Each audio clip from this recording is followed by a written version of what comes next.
Good morning students.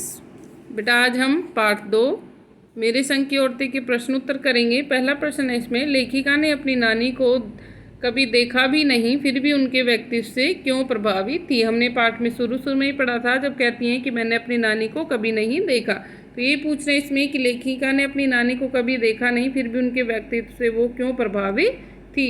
तो उत्तर है इसका, लेखिका की नानी की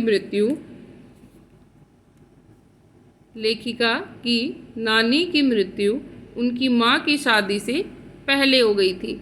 लेखिका की जो नानी है उनकी मृत्यु उनकी माँ की शादी से पहले हो गई थी, परंतु उनकी माँ के द्वारा उन्होंने नानी के विषय में बहुत कुछ सुन रखा था। क्यों कह रहे हैं जो उनकी माँ लेखिका की नानी थी उनकी मृत्यु कब हो गई थी? उनकी माँ की शादी से पहले, लेकिन उन्होंने अपनी माँ के द्वारा नानी के विषय में बहुत कुछ सुन रखा था। उनकी नानी शिक्षित स्त्री नहीं थी, यानी उनकी जो नानी थी वो पढ़ी लिखी नहीं थी, न ही कभी पर्दा व घर से बाहर ही गई थी, यानी और न ही उन्होंने कभी पर्दा हटाया और न ही वो कभी बाहर गई थी घर से। परंतु वे स्वतंत्र व्यक्तित्व की स्वामिनी थी। लेकिन वो कैसी थी? स्वतंत्र व्यक्तित्व था उनका, यानी वो स्वतंत्र विचारों वाली औरत थी।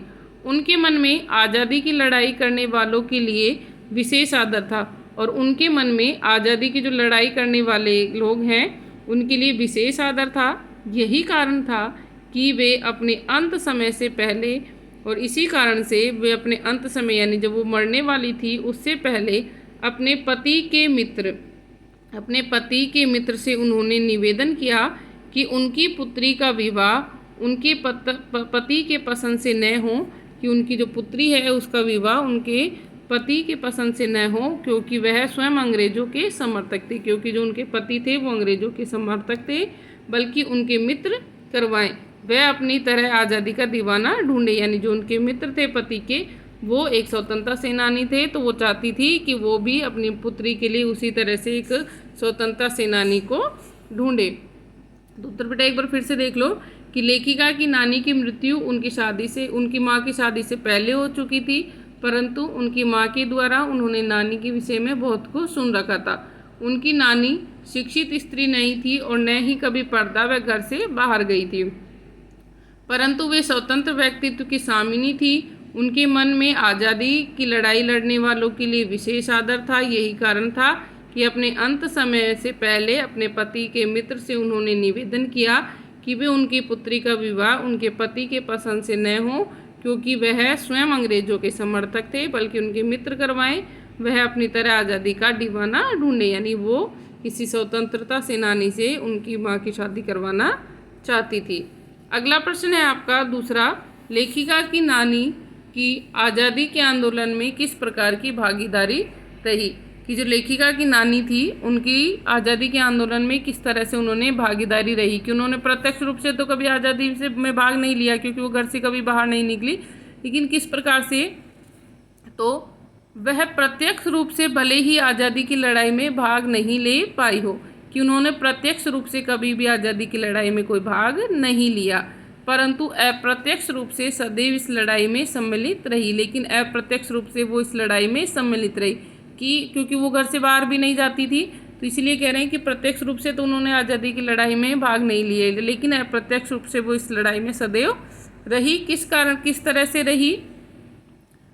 इसका मुख्य उदाहरण यह था कि उन्होंने अपनी पुत्री की शादी की जिम्मेदारी अपने पति के स्वतंत्रता सेनानी मित्र को दी। अभी हमने पहले जो प्रश्न में पढ़ा था वही उत्तर बेटा, कि उन्होंने क्या करा था कि अपने पति की पुत्री की जो शादी थी उसकी जिम्मेदारी किसको दी? अपने पति को ना देकर अपने पति के स्वतंत्रता सेनानी मित्र को दी थी, और वह अपना दामाद एक आज़ादी का सिपाही चाहती थी, क्योंकि वो चाहती थी कि उनकी जो पुत्री है उसकी शादी किसी स्वतंत्रता सेनानी से हो, ताकि वो देश की आज़ादी में किसी भी तरह से प्रत्यक्ष नहीं तो अप्रत्यक्ष रूप से वो उसमें भाग ले सके। फिर से देख लो बेटा एक बार इस उत्तर को, कि वह प्रत्यक्ष रूप से भले ही आज़ादी की लड़ाई में भाग न ले पाई हो, परंतु अप्रत्यक्ष रूप से सदैव इस लड़ाई में सम्मिलित रही। और इसका मुख्य उदाहरण था कि उन्होंने अपनी पुत्री की शादी की जिम्मेदारी अपने पति को नहीं दी, कि जिम्मेदारी अपने पति के स्वतंत्रता सेनानी मित्र को दी थी, कि उन्होंने उसकी जिम्मेदारी अपने पति को ना देकर उनके स्वतंत्रता सेनानी मित्र थे उनको दी थी। वह अपना दामाद एक आज़ादी का सिपाही चाहती थी। तो इस प्रकार से उनके आज़ादी के आंदोलन में क्या लिया, उन्होंने भाग लिया। तो आपको ये दोनों प्रश्न नोटबुक में नोट करने हैं। Thank you.